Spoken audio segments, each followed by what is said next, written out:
আমন্ত্রণে জামাত ইসলামীর 5 সদস্যের প্রতিনিধি দল আমরা আজকে এই মত বিনিময় সভায় যোগ দিয়েছিলাম।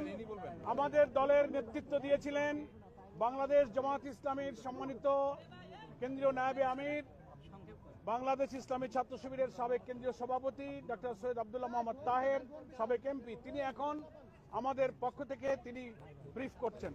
ডাক্তার আব্দুল্লাহ মোহাম্মদ তাহের, মাইক কোনটা? এই যে এখানে বলে সম্মানিত সাংবাদিক বৃন্দ, আসসালামু আলাইকুম ওয়া রাহমাতুল্লাহি ওয়া বারাকাতুহু। আমাদের এই টিমে 5 জন ছিলেন, এখন আমরা 3 জন আসছি, কারণ বাইরে অনেকক্ষণ অপেক্ষা করতে হয়েছে, যাদের ধৈর্য কম তারা চলে গেছে।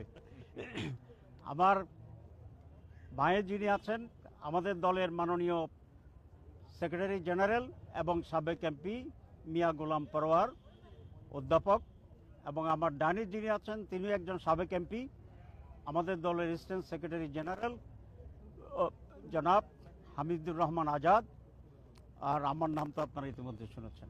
আমি প্রথমে জামাত ইসলামীর পক্ষ থেকে আপনাদেরকে ধন্যবাদ জানাই। দীর্ঘ সময় ধরে আপনারা এখানে উপস্থিত আছেন। আজকে আপনারা ইতিমধ্যে জেনেছেন যে প্রধান উপদেষ্টা এবং রিফর্ম কমিশনের নতুনভাবে যারা সদস্য ছিলেন তাদের সাথে বৈঠক হয়েছে। ওনারা কিভাবে এটা করবেন এবং বিভিন্ন দলের সাথে স্টেক হোল্ডারদের সাথে আলাদাভাবে আলোচনা করবেন সে বিষয়ে আলোচনা হয়েছে। আমরা এই উদ্যোগকে স্বাগত জানিয়েছি। সকল পজিটিভ সিদ্ধান্তে জামাত ইসলামী সমর্থন জানাবে, আমরা এটা ঘোষণা করেছি এবং আমরা এটা বলেছি যে এই সংস্কার কমিশনের চূড়ান্ত সিদ্ধান্তগুলো পৌঁছার পরে যথাশীঘ্র সম্ভব যাতে নির্বাচন অনুষ্ঠিত হয় সেই প্রস্তুতি গ্রহণ করার জন্যে।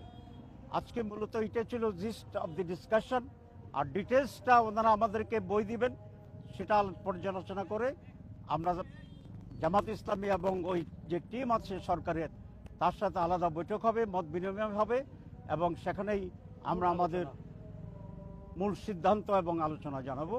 এটাই আজকের মূল প্রতিপাদ্য বিষয়। আপনাদের সবাইকে ধন্যবাদ। আসসালামু আলাইকুম ওয়া রাহমাতুল্লাহ। নির্বাচন নিয়ে আপনারা কোনো প্রস্তাবনা দিচ্ছেন যে কোন নির্বাচনটা আগে? আমরা বলেছি যে সংস্কার প্রয়োজন, এই জন্য সংস্কারটার উপরে আমরা ঐকমত্য হই, তারপরে যথাশীঘ্র সম্ভব নির্বাচন অনুষ্ঠিত হবে। প্রধান উপদেষ্টা তো বলছেন আমরা সেটা দেখছি how it goes. Thank you.